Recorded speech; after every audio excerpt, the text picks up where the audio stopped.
Muy buenos días y bienvenidos una vez más a la playlist de El destino no se elige. Bueno, antes que nada, volved a perdonarme por haber estado tantísimo tiempo sin haber subido vídeo, pero es que he tenido que hacer pues 3 exámenes y un montón de trámites porque, como os dije, me iba a cambiar de carrera, me iba a cambiar de universidad y pues eso no me ha dejado tiempo para poder subir vídeo estas últimas 2 semanas.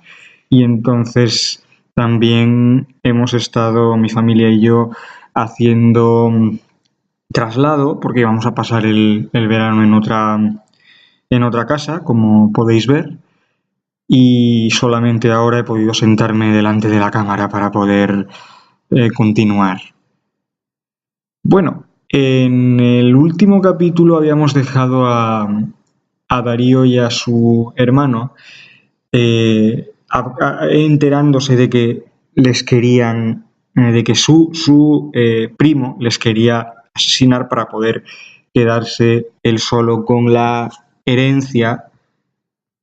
Y ahora pues tendremos que ver también cómo su madre y su padre reaccionan al verse. Y sin más dilación, vamos allá pues. Capítulo 13. Rechazo y aceptación. Como Darío lo había previsto, la mirada que su padre dirigió a los dos extraños que junto con él se presentaron en Frankfurt fue de un espanto sin precedentes. No fue por ver a su otro hijo, del que ya sabía que era igual que su hermano, sino por ver a la alta y espigada mujer que estaba a su lado, en la que sin embargo se podían distinguir los efectos que el prolongado cáncer de páncreas que se había extendido ya a las mamas había dejado en su cuerpo. «Hola, Elías», le saludó ella con aplomo y en alemán, un idioma que Darío habría jurado que su madre no conocía. «¿Podemos pasar o vas a dejarnos aquí como si fuéramos de piedra? Por si no lo sabías, estamos a principios de octubre y hace un frío más que considerable». La única respuesta de su padre fue un tartamudeo constante. En su cara Darío podía leer una única y simple pregunta, un porqué tan grande como una casa. Y no había cosa que le diera más fastidio decir verdad, sobre todo después del largo viaje que había tenido que soportar desde América Latina. El vuelo a Madrid había salido con 1 hora de retraso debido a un temporal que azotaba la capital colombiana y sus alrededores, y gracias a ese retraso habían estado a punto de perder el vuelo de conexión a Frankfurt. Por fortuna, en la capital de España hacía un tiempo de perros para ser principios de octubre, por lo que habían tenido tiempo de sobra para llegar hasta el avión, que luego resultó salir con otras 2 horas de retraso. El regreso a Europa no era en absoluto como Darío se lo había imaginado. Había salido de allí mismo 2 semanas antes, pletórico de energía y listo para encontrarse con un pasado que se moría de ganas de descubrir, y ahora regresaba como quien lo ha perdido todo, si bien había conseguido su objetivo y por duplicado. No solo había acompañado a su hermano, sino también a su madre. Por el aplomo que había demostrado Milena al moverse por el aeropuerto y subir al avión, tanto Darío como Elías se habían preguntado si aquella no sería la primera vez que su madre viajaba a Europa, pero cuando se la habían preguntado, ella solo les había mirado con ojos pícaros y se había negado a contestarles. Habían llegado a la conclusión de que ella, como todos los demás miembros de la familia a los que conocían, también tenía secretos. Pese a que su hermano no había viajado a Europa en su vida, resultó que la conocía también por los medios telepáticos que cuando Darío intentó explicarle cómo era Leipzig, Elías le cortó con un gesto afectuoso de la mano. Ahora solo quedaba esperar a que tuvieran la oportunidad de pasear juntos por la ciudad para que sus conocimientos sobre ella pudieran refrescarse.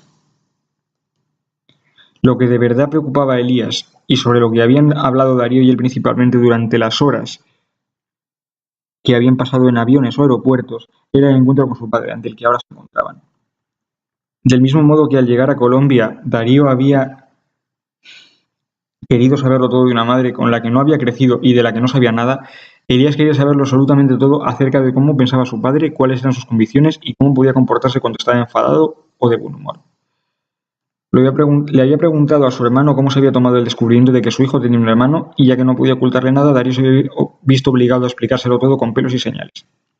Elías no era alguien que se tomara las cosas a la ligera, y cuando se enteró de que no solo su padre había mostrado reticencias a la hora de enseñarle a su hermano las cartas que toda su familia materna le había escrito a lo largo de los años, sino que había tratado de arrancárselas de las manos, se le subió el color a las mejillas y se puso tan rojo como la grana. «Si no fuera mi padre», había dicho alzando el puño al cielo, un gesto un poco redundante ya que había estado a punto de machacarse la mano con el techo del avión. «Te juro que a estas alturas yo lo habría matado con mis propias manos». Estas últimas palabras habían preocupado a Darío.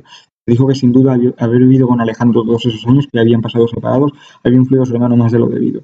Pero ahora lo tenía a su lado. Estaban a miles de kilómetros de su destructivo primo y no había nada que él pudiera hacer para alcanzarles. Estaba recordando todo esto mientras miraba a su padre, que seguía de pie en el quicio de la puerta, mirándoles con una sonrisa idiota pegada a los labios y tartamudeando como alguien al que le costará mucho hablar. Por suerte, Frau Houghty acudió en ese momento para sacarles el atolladero. «Pase, señora, esta es la casa de su hijo y por tanto también la suya», dijo Milena tomándola por el brazo, no sin antes besar en las mejillas a los dos hermanos. «Me alegro de que por fin se hayan decidido a venir. Se les echaba de menos en este clima tan frío. A ver si nos traen un poco de calor, la verdad». A decir verdad, a Darío le sorprendió mucho ver a Frau Houghty, que no conocía a su madre y que siempre se había mostrado respetuoso con su padre y hasta proclive a apoyarle en las discusiones, ponerse de parte de su madre ante la decisión de aquel a quien consideraba su amo y señor en todas las demás circunstancias. Por fortuna, la llegada de Edita, un joven alto y espigado de cabellos rubios como el oro y con los ojos el color de las aguas en calma, le salvó de tener que hacerle preguntas embarazosas al ama de llaves. «Al final te has decidido a traer a tu famoso hermano, ¿eh?», le dijo el joven en húngaro, la lengua materna de su madre, mientras los echaba entre sus brazos y le despeinaba cariñosamente. «En estas 2 semanas tu madre no ha hecho más que hablar de vuestra llegada, de lo mucho que había que hacer para que se sintiese a gusto, de lo nervioso que estaba por volver a verle la cara». «Pues ya te digo yo que si no fuera su padre, esa misma cara que él le dio ya estaría partida en 2», respondió Darío trayendo hacia su hermano de leche y deslizándose esas palabras al oído. Elías no hablaba húngaro, pero no estaba bien decir esas cosas a voz en grito. Dita no dijo nada, solo puso en su cara un gesto de comicidad, le palmeó el hombro a aquel que era más que un hermano para él, y acto seguido se dirigió a Elías y le tendió la mano con la palma abierta hacia arriba, lista para estrechársela. Pero en ese momento el joven hizo algo que nadie hubiera podido prever, le escupió en la mano. «¿Qué demonios te pasa?», le espetó Dita en español.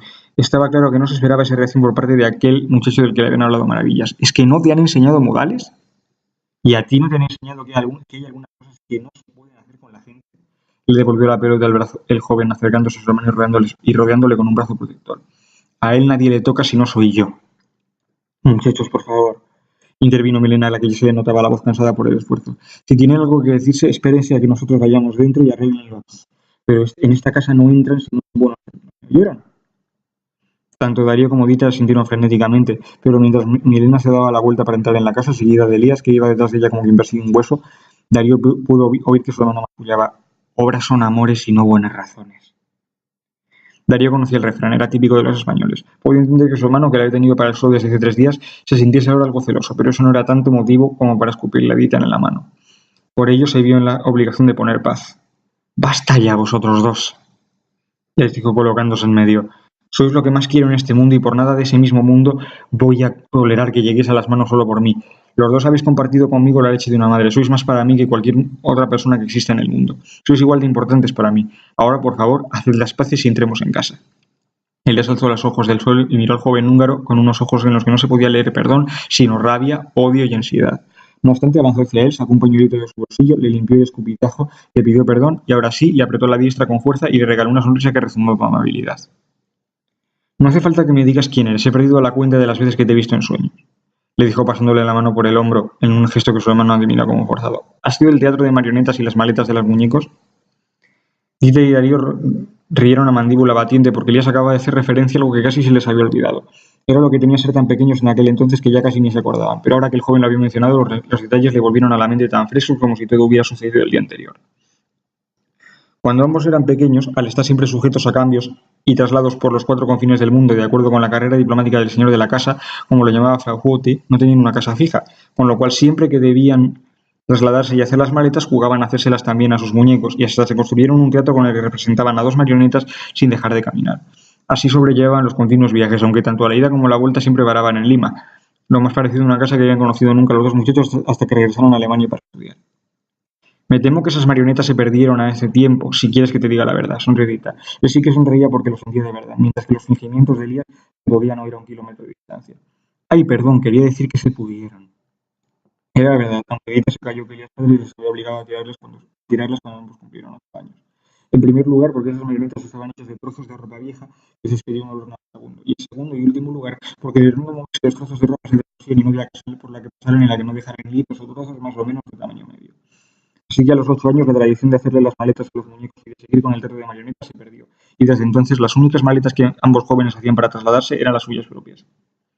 Al entrar en la casa, Elías abrió tanto la boca que parecía que se iba a tragar un pulpo entero, sin duda por la cantidad de máscaras tribales que su padre se había preocupado de poner por todos los pasillos y las salas donde la gente era susceptible de entrar, para que no se olvidaran de dónde venía la persona que vivía en esa casa, para gran vergüenza de los demás habitantes de la finca.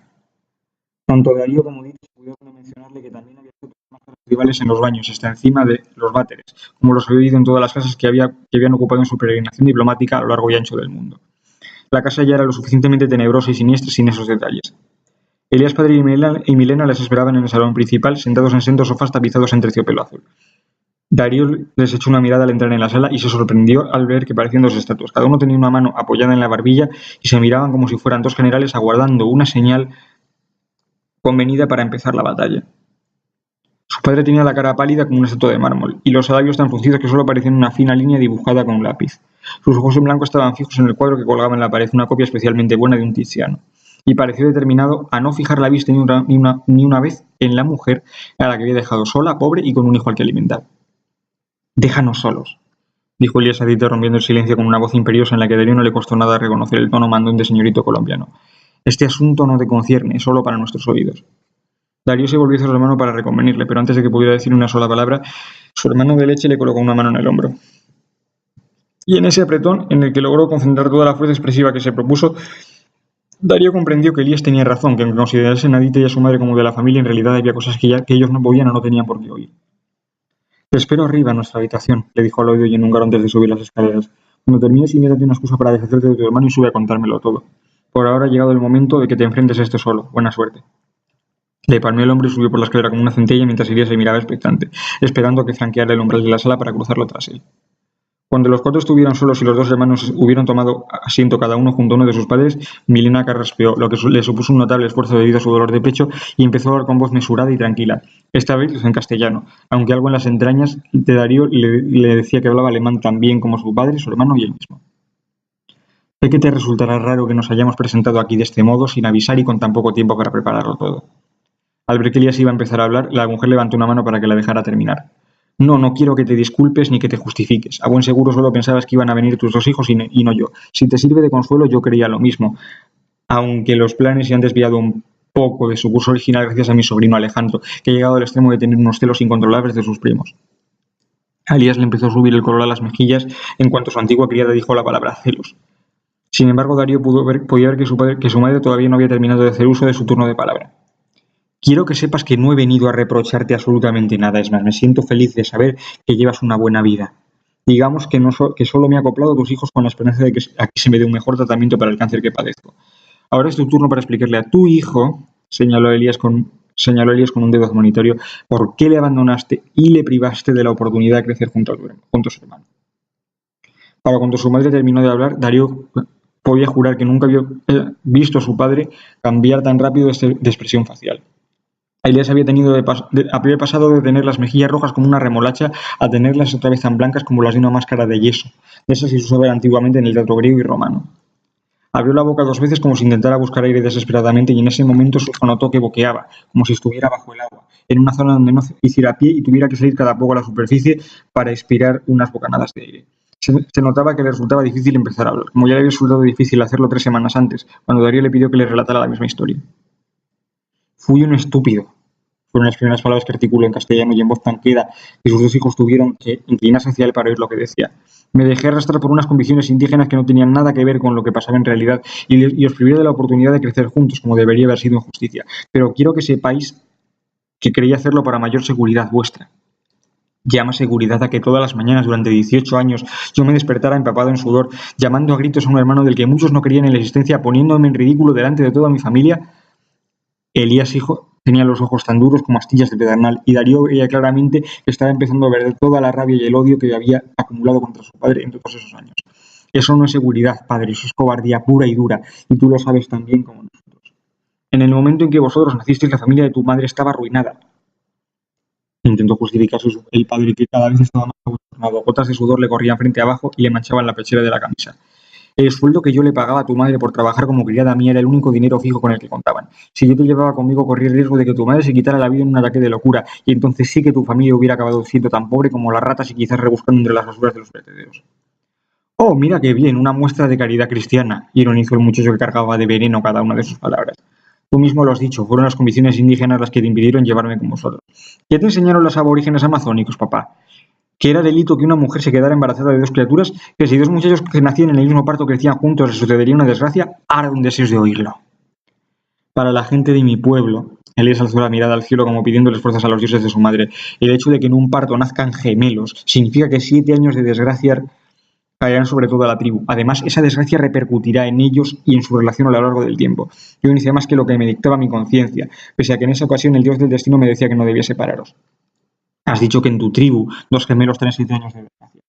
Darío intervino por primera vez en la conversación, midiendo con cuidado sus palabras para que no le echaran de entrometido. Pues has de saber que en la India las mujeres que hacen sati están convencidas de que entregan su alma a la diosa Sati Mata, por lo cual atraen 7 años de buena suerte sobre su pueblo, la familia y las cosechas. Nosotros no tenemos nada que ver con esos colonos asquerosos en los que se han convertido los que viven en la India en esos momentos. Su padre le dirigió una mirada de desprecio, pero Darío entendió que no se lo estaba diciendo directamente a él, sino que estaba hablando para los verdaderos indios, los que vivían en la India. En nuestro pueblo sabíamos hacer muchas cosas de las que no se había oído hablar en el resto del mundo, cuando en el subcontinente indio todavía no eran más que un rebaño de ovejas berreantes. De modo que no insultes a la inteligencia que todos dicen que es heredado de mí, y en lo sucesivo elige mejor tus palabras a no ser que quieras que te tome por tonto, lo que en realidad no eres. Eso era más de lo que Elías hijo lo podía soportar, y esta vez Darío no hizo nada por contener la rabia que salía por botones de los ojos de su hermano. Ella se levantó como si estuviera impulsada por un resorte, alzó la mano y con el canto le dio a su padre tal bofetada que le dejó una línea de sangre en la mejilla derecha. Milena estalló en una carcajada estentoria que pronto se vio convertida en toses crónicos porque no podía forzar mucho el pecho. En cuanto Darío se quedó congelado mientras su padre se volvió a sentar, sacaba un pañuelo y se limpiaba con cuidado la sangre de la mejilla. Pero su hermano no había acabado y no estaba dispuesto a dejar que la cosa quedara. La próxima vez que le vuelvas a alzar la voz a mi hermano, te juro por la tumba de mi abuelo que no será una bofetada lo que recibas a cambio. Le amenazó en voz tan baja que por un momento a Darío le pareció el susurro sibilante de una serpiente. Al amenazarle a él, me amenazas a mí, y eso es algo que no tolero de nadie, ni aunque quien lo diga sea mi propio padre. El estaba demasiado conmocionado para hablar, y a Darío no se le ocurrió abrir la boca, pues sabía que su hermano estaba sumido en tal estado de furia que cualquier cosa que dijera podía agravar la situación. Así que lo único que pudieron hacer fue esperar a que su hijo y hermano se sentara de nuevo al lado de su madre, entrelazar las manos y respirar hondo 4 veces. Darío se quedó tranquilo cuando su hermano recuperó el color rojo subido de su mejilla, señal de que volvió a estar como siempre y de que podían volver a hablar sin miedo a que le explotara. Veo que no llevas la medalla que te regalé, dijo su padre al cabo de unos momentos de tenso silencio. ¿Puedo saber por qué? Hasta un limpio como tú deberías saber que a la Virgen de Chiquinquirá se la llama la Virgen de las Mentiras. Esta vez fue Darío quien respondió con una voz fuerte y decidida de la que desconocía su existencia.